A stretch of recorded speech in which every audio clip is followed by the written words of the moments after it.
මේ රටේ තත්ත්වයට සුදුසු අයවැයක්ද මේ සිකුරාදා සම්මත කරගන්න හදන්නේ? நாட்டின் நிலைமைக்கேற்ற வரவு செலவு திட்டம் ஒன்றையா வெள்ளிக்கிழமை நிறைவேற்றிக் கொள்ள முயற்சிக்கின்றீர்கள்? என்ன செய்ய வேண்டும்? உண்மையை கூற வேண்டுமாயின் இன்று காலை வரை 15 லட்சம் பேர் பாதிக்கப்பட்டுள்ள நிலையில் வெள்ளிக்கிழமை எவ்வாறான நகைச்சுவை ஒன்றை செய்ய முயற்சிக்கின்றீர்கள்? பாரிய அழிவு ஏற்பட்டுள்ளது. அந்த அழிவு தொடர்பில் துளியும் பொருட்படுத்தாமல் அன்று கூறிய அதே வரவு செலவு திட்டத்தை நிறைவேற்றுவதற்கு ஆதரவளிக்குமாறா கூறுகின்றீர்கள்? இது என்ன நகைச்சுவை? மேலும் சில நாட்களை எடுத்துக்கொண்டு அடுத்த வாரம் புதிய வரவு செலவு திட்டம் ஒன்றை முன்வையுங்கள். பாதிப்பை சந்தித்துள்ள மக்களுக்கு நிவாரணம் வழங்கும் வகையிலான வரவு செலவு திட்டம் ஒன்றை சமர்ப்பியுங்கள். எனது இரண்டாவது யோசனை, உடனடியாக அமுலுக்கு வரும் வகையில் சர்வதேச நன்கொடையாளர் மாநாடொன்றை நடத்த வேண்டும். பாதிக்கப்பட்ட மக்களுக்காக கட்டாயமாக அதனை செய்ய வேண்டும். அரசாங்கத்தினால் அதனை செய்ய முடியாவிட்டால் எமக்கு அதற்கான சந்தர்ப்பத்தை வழங்குங்கள். அரசாங்கத்துடன் இணைந்து சர்வதேச நன்கொடையாளர் மாநாட்டை நடத்த எதிர்க்கட்சியாக நாம் தயாராக இருக்கின்றோம். பாதிக்கப்பட்டுள்ள மக்களுக்கான நிவாரணங்களை பெற்றுக்கொள்ள கட்டாயமாக அதனை செய்ய வேண்டும். உடனடியாக சர்வதேச நாணய நிதியத்திற்கு அறிவியுங்கள். புதிய சர்வதேச நாணய நிதியத்தின் ஒப்பந்தத்துக்கு செல்ல வேண்டும். மக்களை வதைக்கும், மக்களை துன்பத்தில் ஆழ்த்தும் இவ்வாறான வரவு செலவு திட்டத்தினூடாக மன்னியுங்கள். சர்வதேச நாணய நிதியத்தின் நிபந்தனைகளுடன் எம்மால் முன்னோக்கி செல்ல முடியுமா? இது என்ன நகைச்சுவை? உடனடியாக சர்வதேச நாணய நிதியத்துக்கு அறிவியுங்கள்.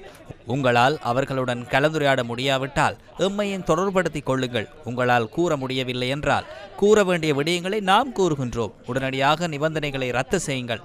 பேரழிவு ஒன்று ஏற்பட்டுள்ளது. இவ்வாறான நிலையிலும் சர்வதேச நாணய நிதியத்தின் கொள்கைகளுக்கு அமைய செயற்பட வேண்டும். இது என்ன நகைச்சுவை? உடனடியாக சர்வதேச நாணய நிதியத்துக்கு அறிவித்து ஒப்பந்தத்தை ரத்து செய்யுங்கள். என்ன நகைச்சுவை? எதிர்க்கட்சியான நாமும் ஆதரவளிக்கின்றோம். அமெரிக்க ஜனாதிபதி ட்ரம்புக்கு கடிதம் ஒன்றை எழுதுவோம். அவ்வாறு இல்லையாயின் அவரை நேரில் சென்று சந்திப்போம். வரிகளை நீக்குவதற்கு நடவடிக்கை எடுக்குமாறு அனைத்து கட்சி உறுப்பினர்களாக சென்று கோரிக்கை விடுப்போம். நாட்டை மேம்படுத்தும் பொருளாதார திட்டம் ஒன்றை ஐக்கிய மக்கள் கூட்டணியாக நாம் முன்வைப்போம். எமது அபிவிருத்தி திட்டத்தை முன்வைப்போம். බජට් එකේ වියදම් 2025 කරගන්න බැරි වුණා.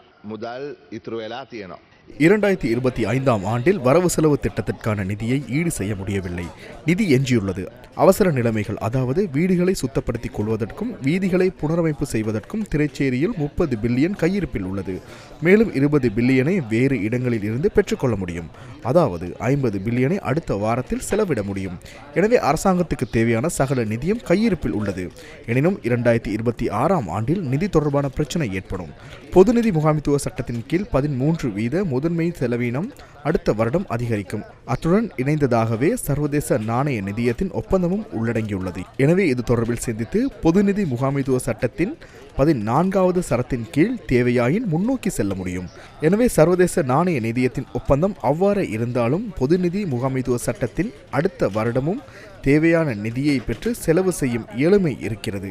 மீள் கட்டுமான செயற்பாடுகளுக்கு 300 தொடக்கம் 500 பில்லியனை அடுத்த வருடம் செலவிட வேண்டும் என நினைக்கின்றேன். அதற்கான அனுமதியை பெற்றுக்கொள்ள பாராளுமன்றத்தில் எவ்வித தடையும் இல்லை.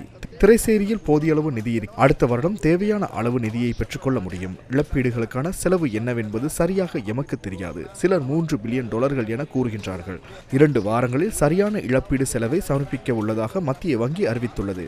அவசர நிலைமைகளின் போது மத்திய வங்கியின் உதவியை பெற்றுக்கொள்ள முடியும். எனவே நிதி தொடர்பில் எவ்வித பிரச்சனையும் ஏற்படாது. எனினும் முன்வைக்கப்படவுள்ள வரவு செலவு திட்டத்தில் சில மாற்றங்களை செய்ய வேண்டும்.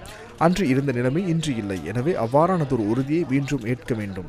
தயவு செய்து இன்று அமைச்சரவைக்கு சென்று அவசரகால நிலைமைகளின் கீழ் இதனை நிறைவேற்றிக் கொள்ளுங்கள். சமர்ப்பித்து அதன் பின்னர் முன்வையுங்கள். வெள்ளிக்கிழமை நிறைவேற்ற உள்ள வரவு செலவு திட்டத்தின் எவ்வாறான மாற்றங்களை செய்ய உள்ளீர்கள் என்பதை தெளிவுபடுத்துங்கள். எவ்வாறான விடயங்களுக்கு முன்னுரிமை அளிக்க வேண்டும் என்பதை கூறுங்கள். எனவே பிரச்சனையின் பாரதூர தன்மையை விளங்கிக் கொள்ளுங்கள். මොනවටද අපි ප්‍රායෝරිටි එක දෙන්නේ? එහෙම කරලා ඇත්ත වශයෙන්ම තේරුම් ගන්න මේ ප්‍රශ්නේ බැරෑරුම්කම